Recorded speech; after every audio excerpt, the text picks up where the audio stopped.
My name's Jamie Schmatzer. I've got JW Apothecary LLC.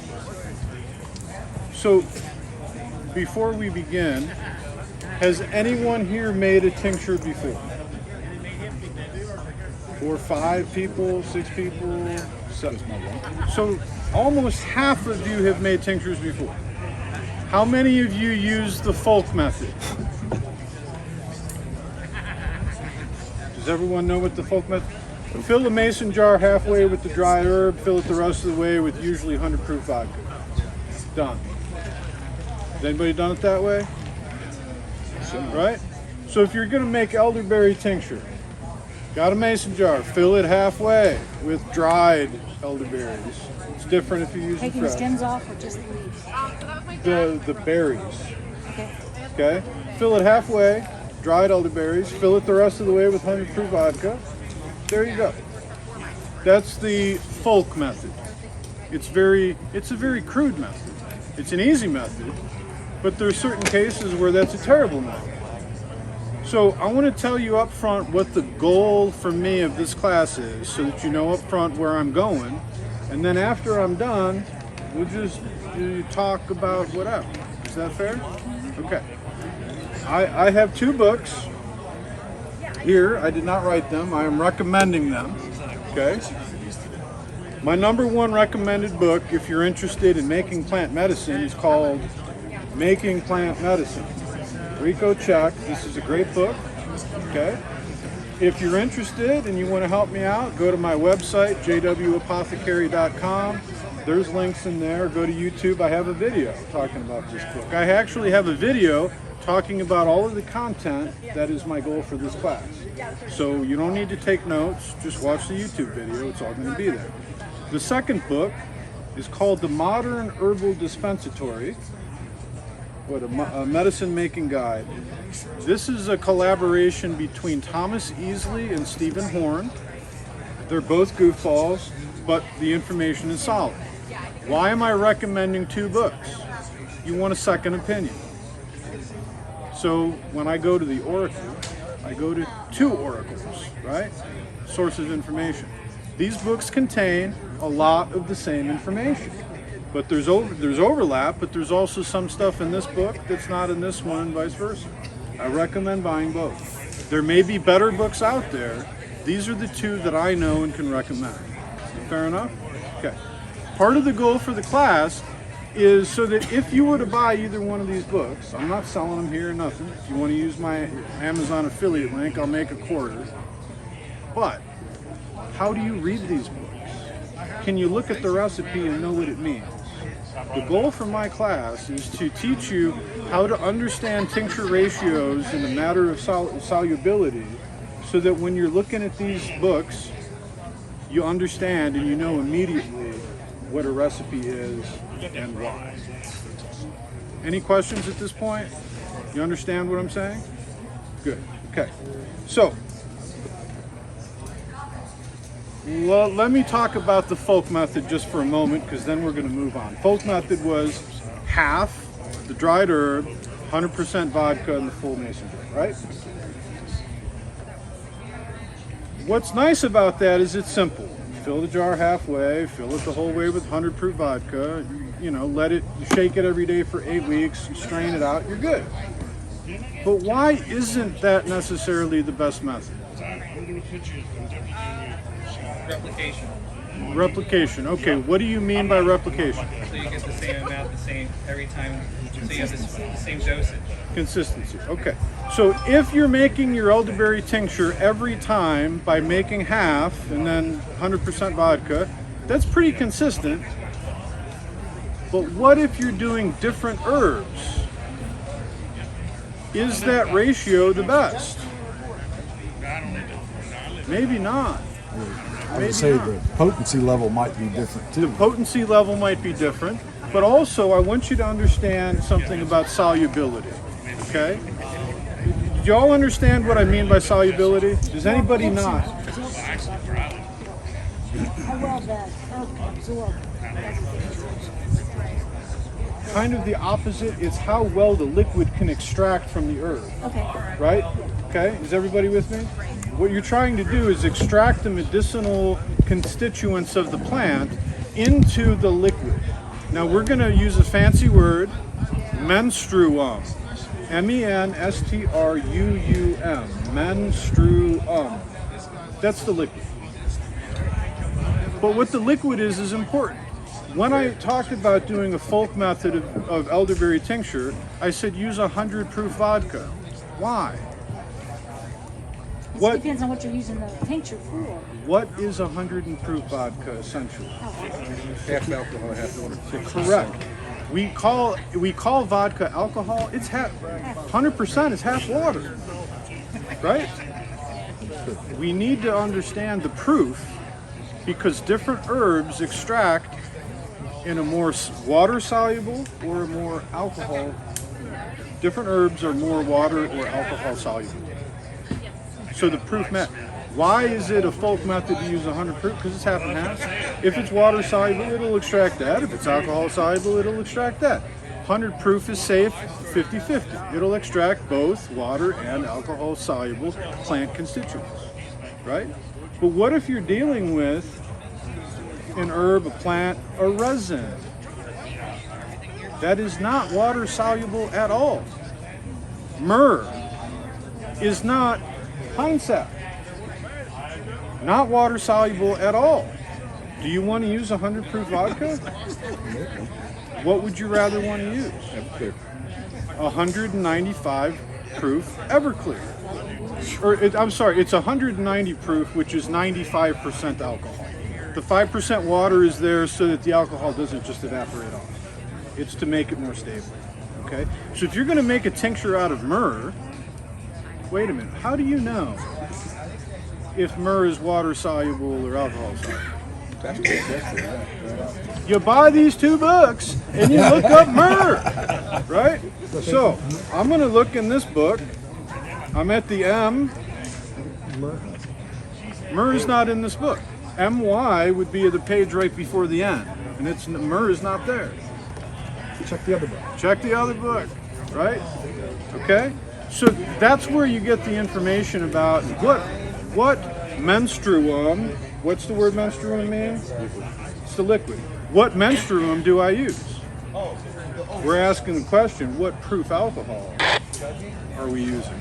Although sometimes there are other menstruums. You can use vinegar as a menstruum. You can use vegetable glycerin as a menstruum. You can use witch hazel extract as a menstruum. In this case, we're talking about water and alcohol. We could talk about other things some other time. Okay? Can everybody hear me okay? Good volume? Fair enough? Okay. Trinity, good? Thank you. Nice shirt, by the way. Thank you. So, you go to the book to find out the ratio of alcohol to water in the menstruum. That's one ratio, right? 100 proof vodka is 50-50 ratio of alcohol to water. What are you doing when you're making a tea? Extracting the flavor from the tea bag. And what's the menstruum of a tea? Water. Which means that you're not extracting anything that is alcohol soluble whatsoever. Now, teas are great. I love tea. But understand that there may be medicinal qualities to a plant that you are not getting if you're making a water-only tea. You understand this, right? Put alcohol in our tea. Well, sir, let me explain something. One way you could do that is to make a tea and add some drops of a tincture into it. So, for example, let's say you really like elderberry syrup. I love elderberry syrup, okay? Elderberry, I'm going off on a little tangent now, but we're understanding solubility, so this is worth going off. A syrup. How do you make a syrup? Real quick. Doesn't matter really what you're doing. Oil, sugar, and water. First thing we're going to do is we're going to infuse the herb into the water. We're making a tea. But rather than, what do you do when you have a tea? You have a tea bag, you put it in, well, I microwave my water. Yeah, he the water cold. I pull it out, I put the tea bag in, and depending on what kind of tea it is, if it's a delicate white tea, I might leave it in there for only a minute. If it's a delicate green tea, I might leave it in there for only a minute. If it's an Earl Grey, I might leave it in there for 3 to 5, right? Right? Okay? But I'm not cooking the tea bag over the stove, right? I'm just letting it infuse. I'm making a water infusion with the tea bag. But what if I dumped in a cup of dried elderberries and I cooked it for 45 minutes? Now I'm making not only what's called a strong infusion, it's now becoming a decoction. A decoction is when the water is reducing and now it's getting stronger, right? So if you make an elderberry infusion that reduces by half, it becomes a decoction. You strain out the elderberries and whatever else you put in there. I'm thinking cinnamon and clove and other culinary herbs and spices that also have medicinal value. Reduce that by half, strain it all out, add an equal amount of honey. So after I strain it all out, I'm going to put it into a measuring cup. Whatever that amount is, I'm going to put an equal amount of honey. Oh yeah. There's your syrup. Done. Now, this wasn't for me to teach you how to make a syrup. Solubility. That's only extracting the water-soluble constituents of the plant. So how do we get the alcohol-soluble constituents back into a tea? Well, what if you made the elderberry tincture, mason jar, halfway full, 100 proof vodka, and then you put a squirt of that in your tea? You've reintroduced the alcohol constituents that weren't there in a water-only based infusion. Right? Everybody with me? Does this make sense? Okay. So on the one hand, you have things that are only being done by water. You can have things like sap and myrrh that are resins and are only alcohol soluble. But a lot of herbs have a little of both. So how do you know what proof alcohol you should use? The books. Again, if you go through my Amazon affiliate link, I'll make like $0.25. I don't care. I know these books. I trust these books. I trust the herbalists that wrote them. There may be better ones. These are the ones I know. Okay? I'm going to go to the book. And it's going to tell you, and sometimes the books disagree. This is why you have 2 books. 2 opinions, right? You don't just want to go to somebody for advice. You want to go to multiple sources for advice. So you want to try to figure out what proof alcohol you should use based on the herb that you want to make. Go to the book. And now you understand why, right? That's what I'm trying to get across to you, why. But there's another ratio that we need to deal with. Does anybody want to hazard a guess on that? What's the other ratio that we need to understand? Dosing. Dosing. That's a great point, but that's not what I'm looking for. Volumetric. The ratio between the amount of plant to the amount of liquid, right? How much herb? I said you fill a mason jar halfway. How far to decoction? How far? If you're making a tincture, how much herb? What's the ratio of the herb to the ratio of the liquid that you're using? Does that make sense?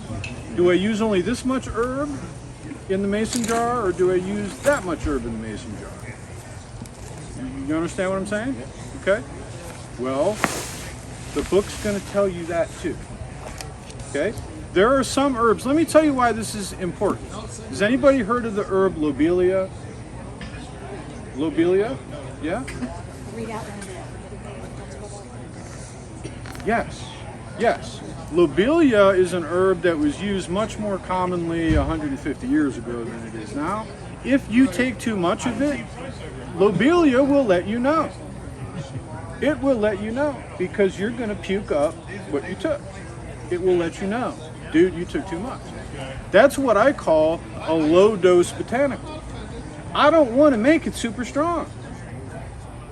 Or if I do, I only want to take 1 drop. Dosing, right? So is this an herb that you really need to be careful with what your dose is? Or is it something you want to be super strong? Do you want it to be weak? Those are things, again, books like these are going to give you a ratio. Now, let me go to the board here. I'm going to show you what a recipe looks like. Most of y'all have looked at like food recipes and it tells you half a cup of this and whatever. And if you're baking especially, those are important. What's the difference between a bread and a cake? They got the same ingredients, don't they? The amounts, yeah. The ratios are entirely different. Over at my booth over here, I sell a salve and I sell a lotion bar. The exact same ingredients. But one's a cake and the other's a loaf of bread. They're not the same thing, right? The ratios are different. Ratios are important, so there's a little bit of math involved. But if you're baking, I'm a cook, I'm not a baker. I like to throw stuff together and have fun. But you tell me like I got to do it that way, that's no longer fun for me. I want to be creative, and baking is too scientific to me. Does that make sense? But here, if you're making medicine, why are you making it? You love you love yourself, you love your family, you love your neighbor. You want to make a natural remedy that might be able to help you, yourself, your family, your neighbor. Is that worth doing well? Yes. Yeah, it's worth doing well. Okay? And I tell you what, when you know somebody that makes them awesome biscuits, it's because they put that love into it and made it well. So if you're going to make tinctures, I want you to make it with the love that Grandma put into the biscuits. You understand what I'm saying? Okay? And I'm going to try to help you to do that. That's the goal of what I want to accomplish today. Okay? Try to help you make the tinctures with the love of Grandma's biscuits. That's a good line. I just made that up. That's a great analogy, yes. File that one. Put it in your book someday. I very well may, and I'm working on it for May. So a very common ratio. Can you all see that in the back? Yep. 1 to 5.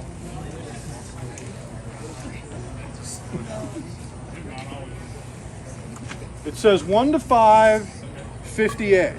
Okay? I see this, I got the whole recipe. I don't need anything more. I'm good to walk away.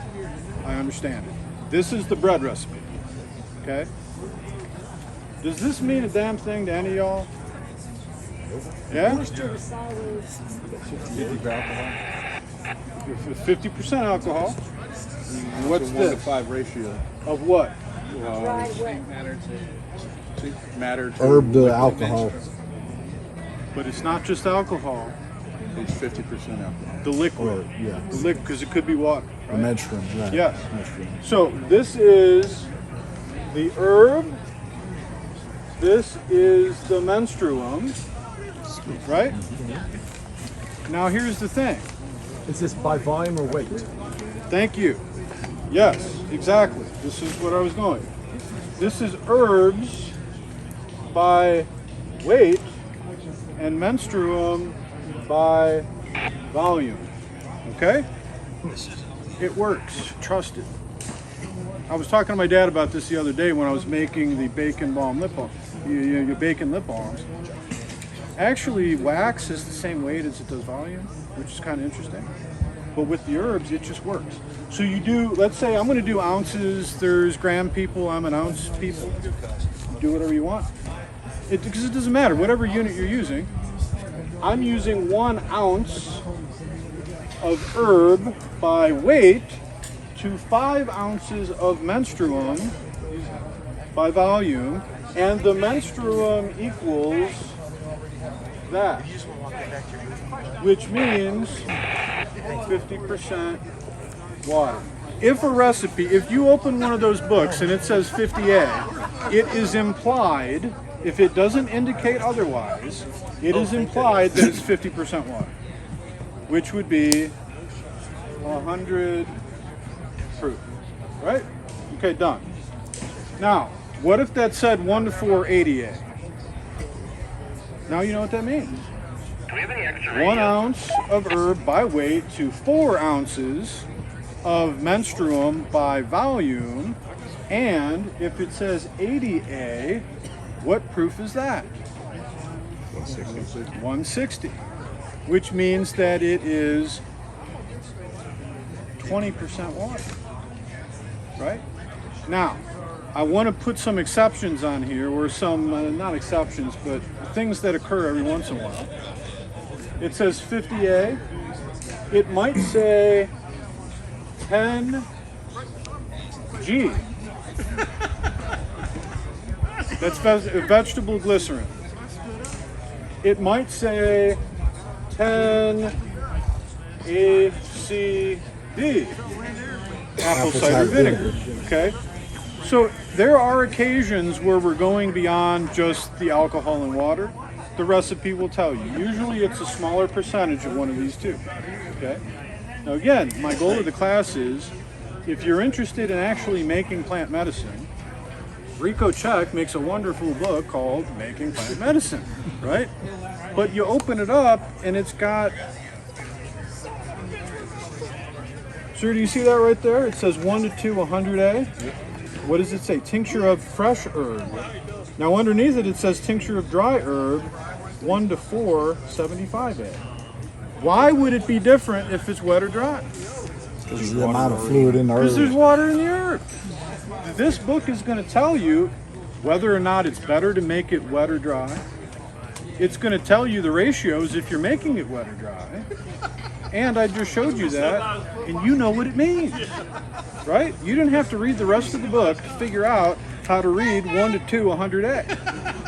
I just taught you that. It's right here, right? So now we can look up, somebody give me an herb that you would like to tincture. Comfrey. Comfrey. Of course you bring up one that's controversial for internal use, but finger fall off. But let's do that. By the way, I do not ingest comfrey. Some people do. I have an open mind about it. Depends on the variety. That is part of the controversy, yes. Tincture of fresh root. Wait a minute. Yes, comfrey. So it's going to say what the parts used are. It's going to say if you're going to make it with a wet herb or a dry herb. It's going to give you practical uses. This book has a lot of good stuff about the herbs in it too. And the guy's hilarious. He's kind of a nut. This one does not give a ratio for using dried comfrey. That must mean something. But it does for fresh comfrey. The tincture of fresh root. That means don't use the leaves, use the root. 1 to 2, 50A, 50W. Okay. What's another herb? Is there an herb that, yes sir? Parsley. No, it's not an herb. Goldenrod. Goldenrod. So it makes something an herb. Or yarrow. These are more medicinal. But garlic. Parsley is more culinary. I mean, you could, but I don't know why you would. Or yarrow. I'm going to go with the goldenrod. This is a tincture of fresh herb is 1 to 2. So 1 ounce of herb to 2 ounces of menstruum. And it's a 75A. What proof is that? 150. But if you're making it dried, instead of a 1 to 2, it's a 1 to 5. Remember I said 1 to 5 is a pretty common ratio? Dried is 1 to 5, and it's 50A, 50W. I put up a common ratio because it's a common ratio for dry herbs, okay? Let's look up yarrow. I'm sure it's in both books, probably. Yarrow is a very common and very useful herb. Yarrow. 1 to 2, 100A. If it's fresh. Dried herb, 1 to 5, 75A. Yes? Does it tell you what parts of the plant to use for the yarrow? Yeah, so it's a excellent question.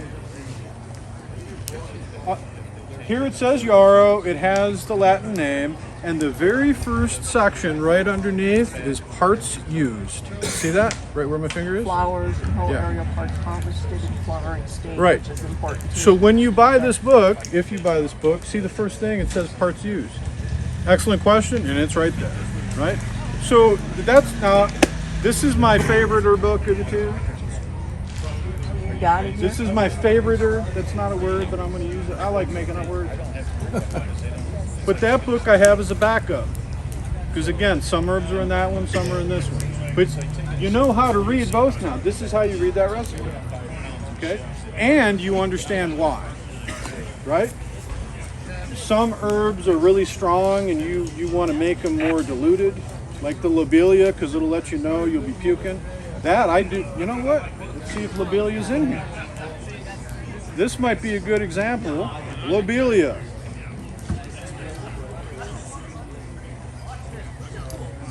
An acetatus tincture of fresh herb. 1 to 5, 75A, 25 ACV. That's a different one, right? But I warned you about that. It might happen. So you could have even read that one based on what I just taught you. Now, that was for a fresh herb. If you're doing it dried, check out this ratio. It's 1 to 10. Why is it 1 to 10? It's potent. Because you don't want puke. 1 to 10, and now it's 50% alcohol and 50% apple cider vinegar. Just a second. I'm not going to know all that stuff in my head, are you? For all these different herbs, that's why you buy these books, people, and buy 2 of them. You want a second opinion.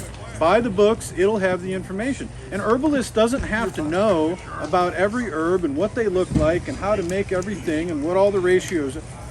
But you do need to be, does a baker need to know no, they need to be able to look up a book, a recipe book, and make the stuff. They don't make the flour. I don't make the alcohol. Yes. I just want to make sure I understood that. So with that one, it was 50% alcohol, 50% ACV. Do you add any water? No, it's... As long as it gets up to 100% or more? Let me go back to lobelia and see if... So if you're doing a dried herb, you're gonna use the Everclear, which will technically have 5% water in it. But this is another thing, okay? If it says 100% A, none of you can go buy 100% alcohol. Right? The best you can get is going to be at a store, and in the state of Ohio, we are still in Ohio. You cannot walk into a liquor store and buy a 190 proof Everclear. It's not on the shelf. Pay attention here just for a second if you ain't listening to nothing else. If you develop a relationship with the person at the liquor store and you tell them that you were an herbalist or you were making an herbal preparation, they may have a 190 proof Everclear in the back room. What they have me do is I handwrite a piece of paper that says, my name's Jamie Schmautzer, I own JW Apothecary LLC, I'm making medicinal preparations. They take a photocopy of my driver's license and I'm on file and I can walk in there and buy Everclear all day long in the state of Ohio. You can get it in Kentucky and Tennessee, because I've gotten some Everclear just right out of Cincinnati in Kentucky. And well, you know, Covington's right across. Yep. Or you can have some good old boys make some shine for you. There's options, right? But the point that I'm trying to make is that when it says 100% alcohol, it doesn't really mean it, right? 190 proof Everclear in a book is going to be written as 100, right? You understand what I'm doing? There's such little water that it's negligible, but it makes the alcohol stable, so it doesn't just evaporate off. Okay? So just so you're not confused about 100%, I can't get there. It's Everclear. Okay? Does anybody have any questions about all this? Is there a preference on vodka? Like certain... Well, no, man. If you want to use gin, if you want to use rum, my mom, my mom hardly ever drinks, but I think it's a nostalgic thing. Like when she was younger, she liked rum, and so if I make a tincture for my mom, I use rum. I prefer using vodka because it's basically tasteless, right? Well, no, I was talking about Smirnoff versus... Oh, yes, great question. Now, some people want everything to be organic. There's, you know, you can buy a organic, high quality menstruum. I buy the cheapest, biggest bottle at the liquor store. Okay? Fair enough? So I'm going to go, it's like Mr. Boston or something. It's all the way on the bottom shelf. It's in a big thing like that with the handle. And it'll be like $12 for 100 proof. That's what I use. But I'm not selling it either, right? If I were going to sell it, I might want to use something that, but it's for me. I buy the cheapest stuff. I use vodka most of the time. There are some recipes where maybe brandy could be better or whatever, but as a general rule, I use vodka or Everclear, which is just neutral green spirit. Right? So, you understand how to read these recipes, you understand the matter of solubility, you understand how a tea is not extracting anything that's alcohol soluble, you understand with a resin, water ain't going to extract none of it, you understand what I'm talking about, solubility, ratios, why some low dose botanicals you want to make at a higher ratio like lobelia, you understand that sometimes other ingredients will be brought in. Yes, sir. Would you ever use something else to remove oils out of whatever you're trying to get, like it's an oil-based plant? Like what?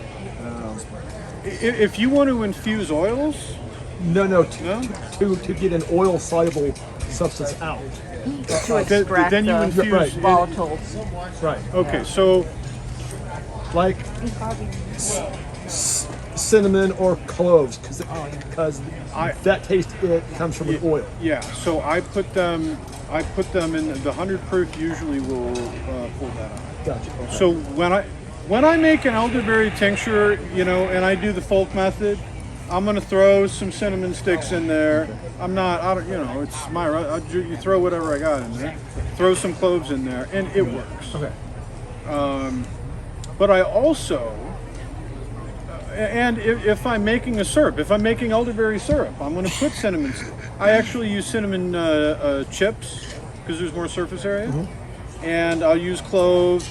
I will put fresh ginger in there. I will put Chinese licorice in there. I mean, I make a good elderberry syrup. The other question that I have, since alcohol absorbs first before water, when you use the alcohol to extract the clove oil or the cinnamon oil out, does the alcohol help your body to absorb it? I don't know. Okay. So I just It's think a great question. I just think also you're absorbing it from the plant, but how do you help your body absorb it into the system? Right. So the matter of bioavailability, I don't know. I mean, I know if Gotcha. you're taking turmeric, make sure you're also eating black pepper. Yep. Right. So I understand the reason why you're asking the question. Okay. Because does everybody know turmeric is not very bioavailable? It's great, but it's not bioavailable. But so the curcumin in the turmeric is really the main constituent that you want for inflammation and all that, but it's very low bioavailability. The piperine in black pepper increases lots the bioavailability of the curcumin in turmeric, and this is what you're asking about. Yeah. Right. And I don't know. And I'm not ashamed to say I don't know what I don't know. Yes, sir. Do you know the ratio of black pepper to turmeric? I don't. I just like, your spicy, peppery food, so. When you're making golden milk, it just says add black pepper. You don't I need just imagine much. the brown. It doesn't, but I don't know the science or any specific ratio. And that's outside of the scope of what we're doing here. But now that I've done that, now I'm getting to the point where I'm open to, whatever. Yes, sir. What does the G stand for? Vegetable glycerin. Yeah. And now, vegetable glycerin is a place where there's a lot of crap glycerin out there. That is something that I buy a higher quality. If I'm ingesting vegetable glycerin, I'm going to buy stuff that's good. I'm not going to get Where would you get that? Amazon. It's not hard. What are you looking for when you're looking for high quality glycerin? Organic is good, no palm. I don't, that's a personal thing. I'm not going to hate you if you use palm, but So is that just like olive oil? Glycerin? Separate? no, vegetable glycerin is its own thing. Okay. You'd be surprised that if you start looking at ingredients, you'll find vegetable. There might be some in Mountain Dew. I mean, it's a commonly used thing. Yes. Do you ever use the glycerin that they sell for those vape things, those vape pens? They sell it by the gallon. Don't use that. If I'm making vape juice, I'll use that. But no, I don't. Don't buy that kind. That's where I would buy an organic one, just me personally. But I don't use it that often either. It's not like I gotta have a lot of that stuff. And then the apple cider vinegar. You all familiar with Bragg's? Yeah. The mother. Do y'all understand what the mother is? Floaty stuff. Yeah.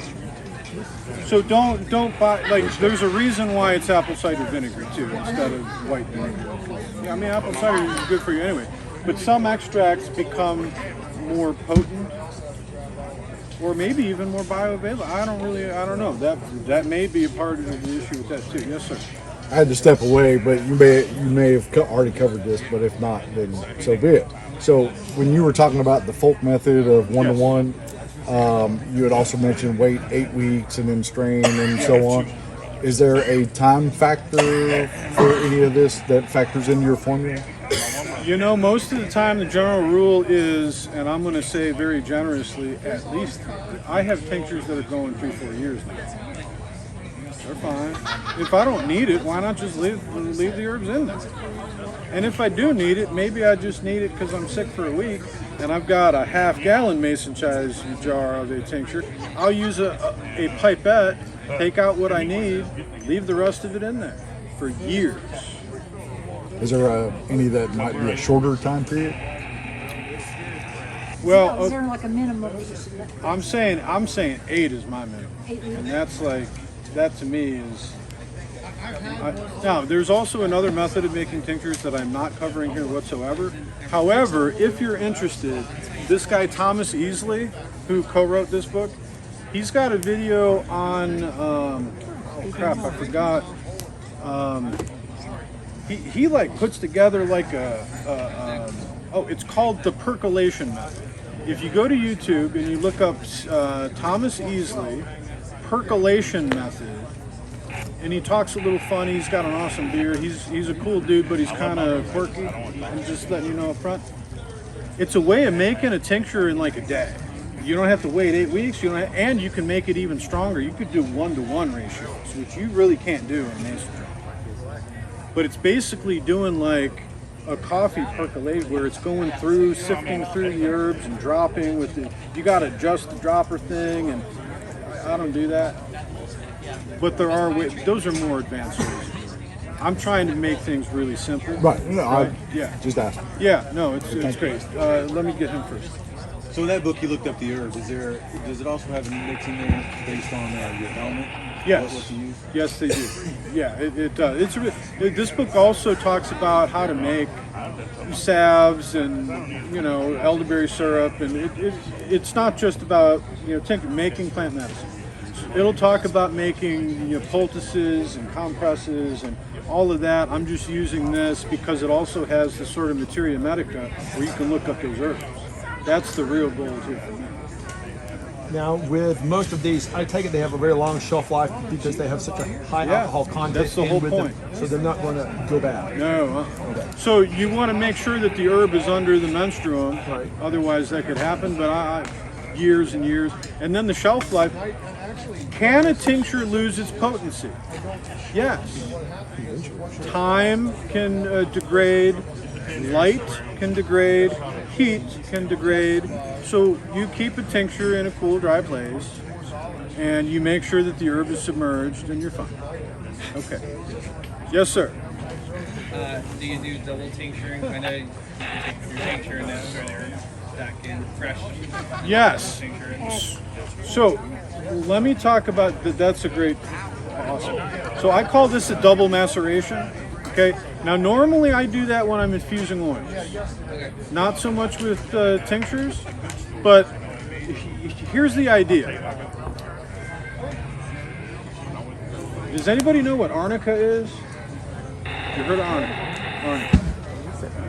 What do you know about Arnica? What would you use it for? I use it primarily homeopathically, and I use it for bruises, pain. Okay. Yeah, So muscle aches. homeopathy is a totally different philosophy. I don't want to get into that, but yes, your bruises, aches, pain. I use it in massage oil, but that's not homeopathic. Right. Arnica helps to move blood. So with the bruise, what do you see? This is a great thing.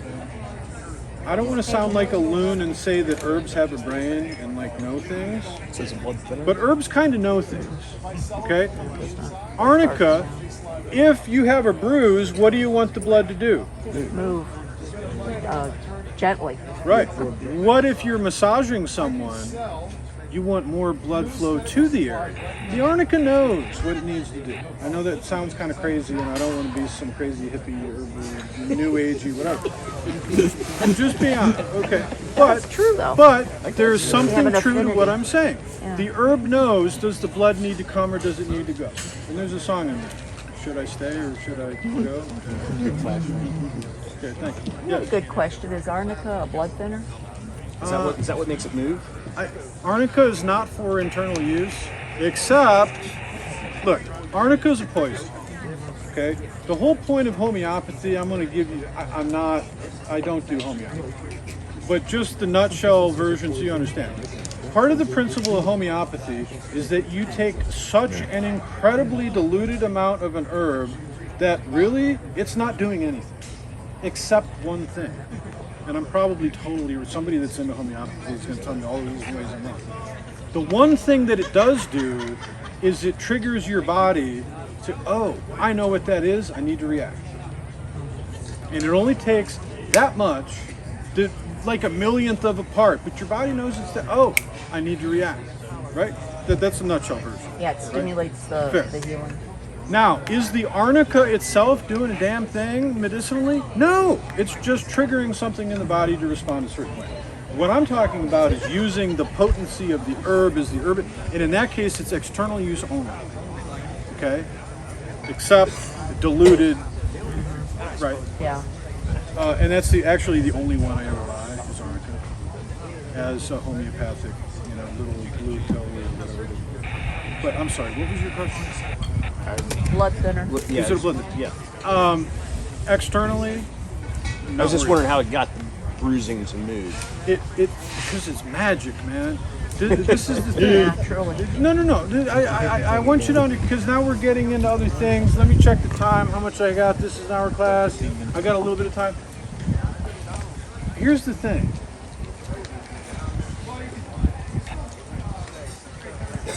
Let's enter into a philosophical sandbox for a moment. Okay? Let's imagine a world where humans evolved and continue to evolve, and plants evolve and continue to evolve. Okay? And we've evolved together.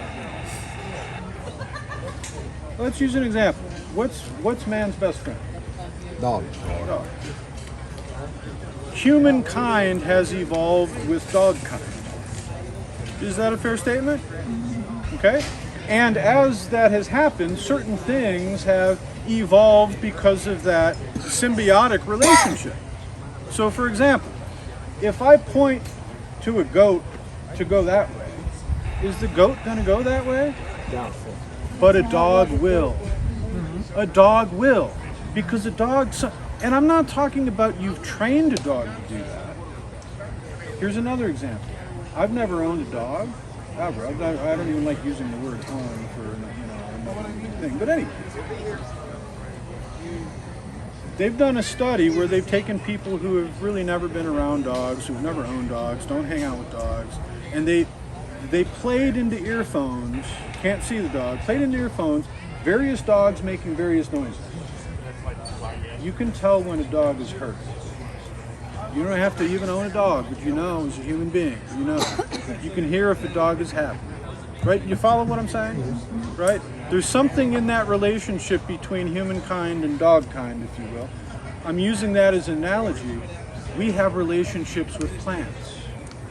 Very controversial subject, maybe cannabis, for example. Okay? Everywhere there's been humans, there's been dogs, and there's been cannabis. I'm not promoting cannabis, I'm using it as an example. Okay? We have receptors in the body that are specifically meant to receive cannabinoids. How did that happen?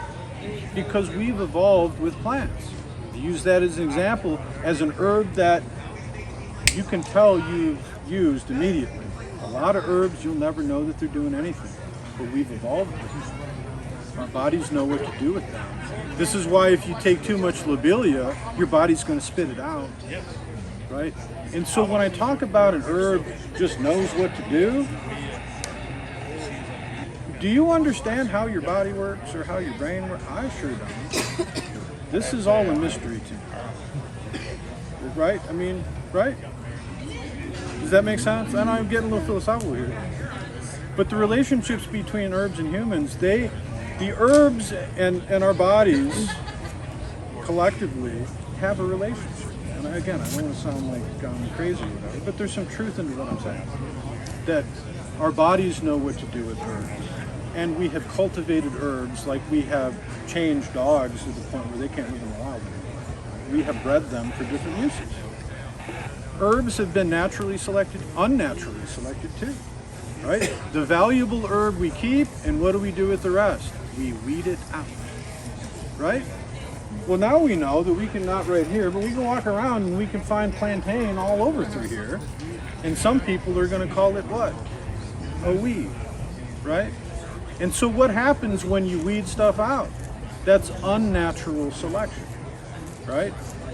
So, here's a story of a Japanese fisherman back in the samurai era. And he's out doing his fishing stuff, and you see these clams that on the face of it look like the face of an angry samurai warrior. And so when he pulled them up in his nets, he thought it was cool and he threw it back in. And you get another one that's the angry face of a samurai warrior. He threw it back in.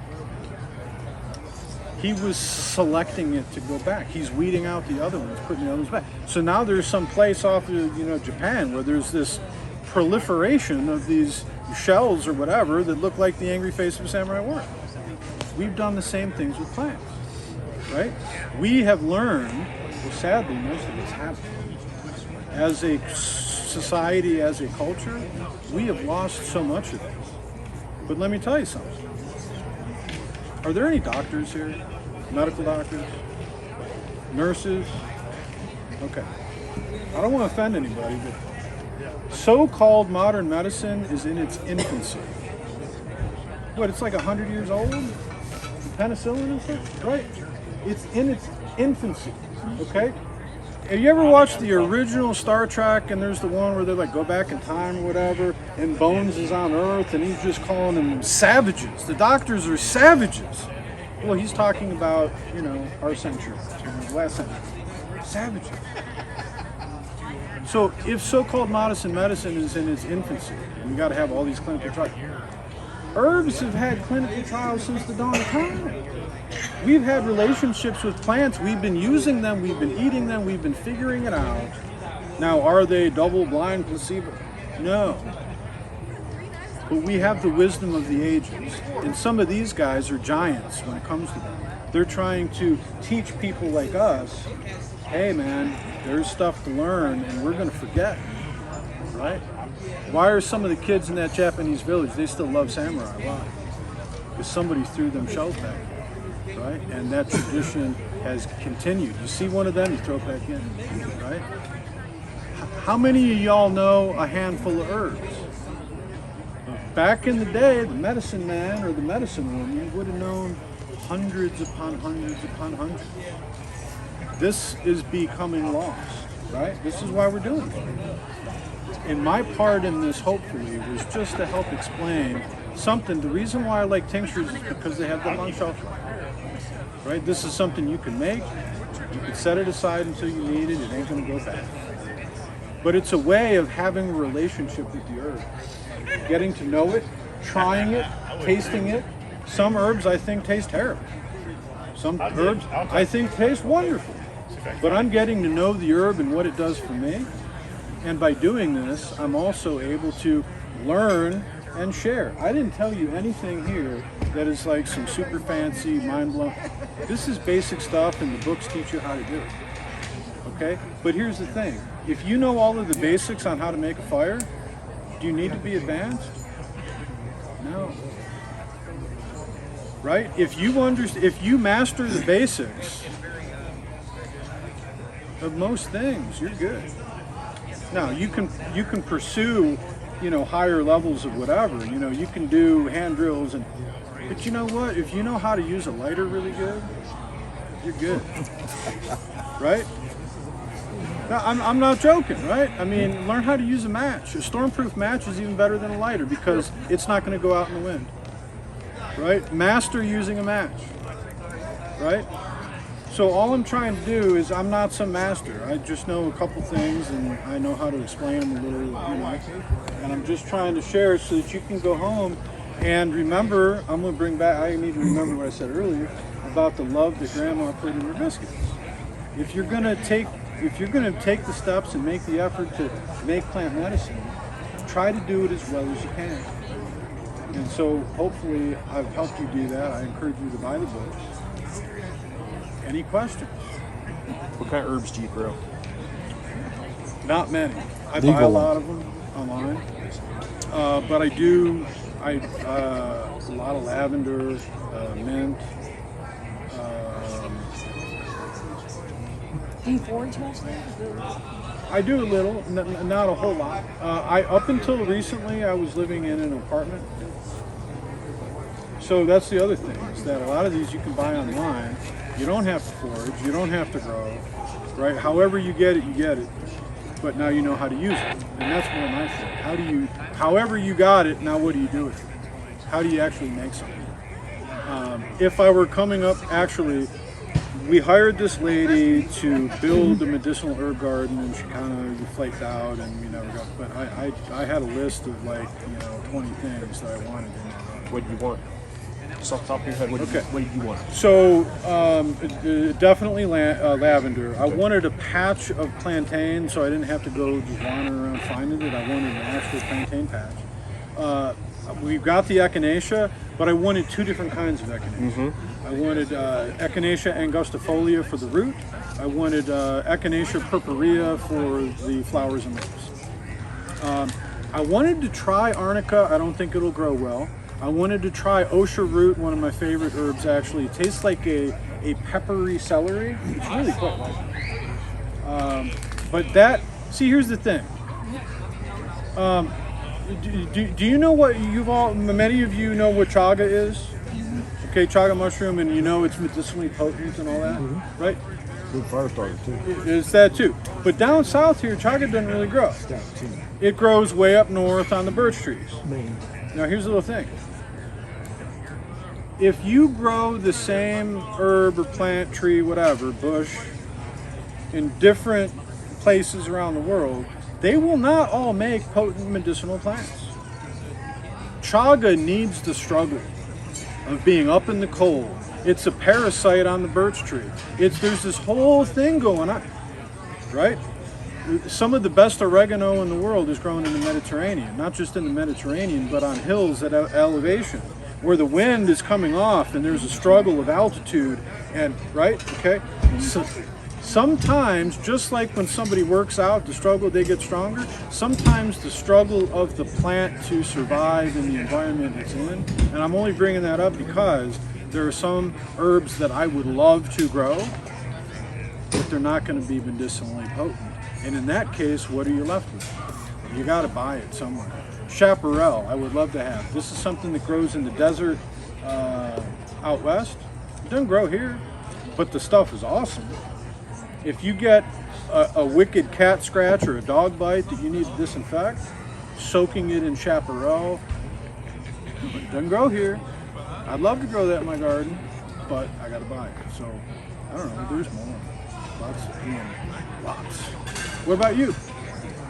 Gosh, I do a lot. I got garlic going, It's a variety called Mary Jane. It's one of the highest medical grades I grow. I got some echinacea going. Just a little bit of oregano. Oregano is fantastic. And that's a good example of a culinary herb that's also highly medicinal. Black currants.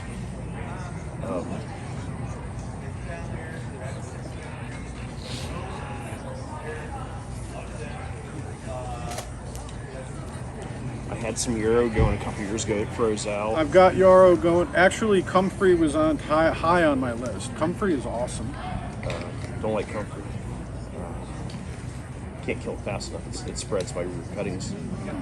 I wish I had that much comfrey because I would use it. What would you use? Like, I've heard of people using pine needle tea. What's that used for? Vitamin C. So when there was the whole scurvy thing about coming across the boats and people getting scurvy, what they didn't know was that it was a deficiency of vitamin C, right? This is why they call the Brits limeys. Okay. Mm-hmm. Okay. That's why, okay? But you can get the vitamin C out of pine needle. Right. That's all. Okay. That's it. Yeah, so there's only a couple more minutes. Any other questions, especially if you don't understand this? It's all in the book too, right? It's all in the book. It's all in the book. I just know some people don't learn by reading. Some people it's easier to have somebody explain it. Some people it's easier to have a visual. And this also, the book doesn't talk back, so, you know. Where do you get your dried herbs when you order them? Now, if you really want to help, go to my website, and there's a Mountain Rose Herbs link there, and I get a commission. Mountain Rose Herbs, does anybody know Mountain Rose Herbs? Okay. Yeah, I mean, Mountain Rose Herbs, this is a great place to end, okay? Some herbs are being over-harvested. That's not responsible. This is a bushcraft event. We, as bushcrafter, whatever the hell that means, I want to impose upon you a value which is caring for nature and landscape. Okay? Is that like horrible of me to impose that value upon you? No, you all should have it anyway, and if you don't, you should be ashamed of yourself, right? But there are companies out there that are over-harvesting herbs to the point where they are becoming endangered. Okay? This guy, Rico Check, he actually has a company that sells seeds and saplings, and they're medicinal. If you go to the nursery and get yarrow, it's ornamental. Not saying there's no medicinal value in ornamental yarrow, but if you buy it from this dude, it's been bred, cared for. Wild yarrow is better, 90% of the time. Okay? My point is that you want to buy herbs from a company that cares about the nature as much as you do and doesn't over-harvest, doesn't use shady practices, right? They are responsible and ethical in my opinion, and Mountain Rose Herbs is one of those companies. Now, Mountain Rose Herbs is often expensive. You can get herbs for much cheaper than Mountain Rose Herbs, and they'll often ship much faster than Mountain Rose Herbs. But if you want good quality, and you can trust that it's ethical, I trust them. You make up your own mind about them. I trust them. There's other companies I don't. There's other companies I do. But is it worth it? Again, look, these are Grandma's biscuits, right? What is Grandma putting in her biscuits besides love? Hopefully she was using quality ingredients too. Because all the love in the world ain't gonna make a sausage, gravy, and biscuit, you know, if you're using crap ingredients. So, Mountain Rose Herb. Again, if you go to jwapothecary.com, there's a link. If you buy something, I get some money. Thank you. If not, there's other places. Sometimes I buy them on Amazon. You know, sometimes it depends on if an herb's available. I mean, elderberries are like 2-3 times more expensive, and good luck finding them right now. Why? Because elderberry inhibits the replication of viruses. We're in a viral pandemic right now. What's better than a herb that inhibits the replication of a virus? So what happens? You can't find the elderberries, and when you do, they're more expensive. So sometimes you gotta, but again, eat Grandma's biscuits. Are we done? Thank you. Thank you. Thank you. Thank you very much.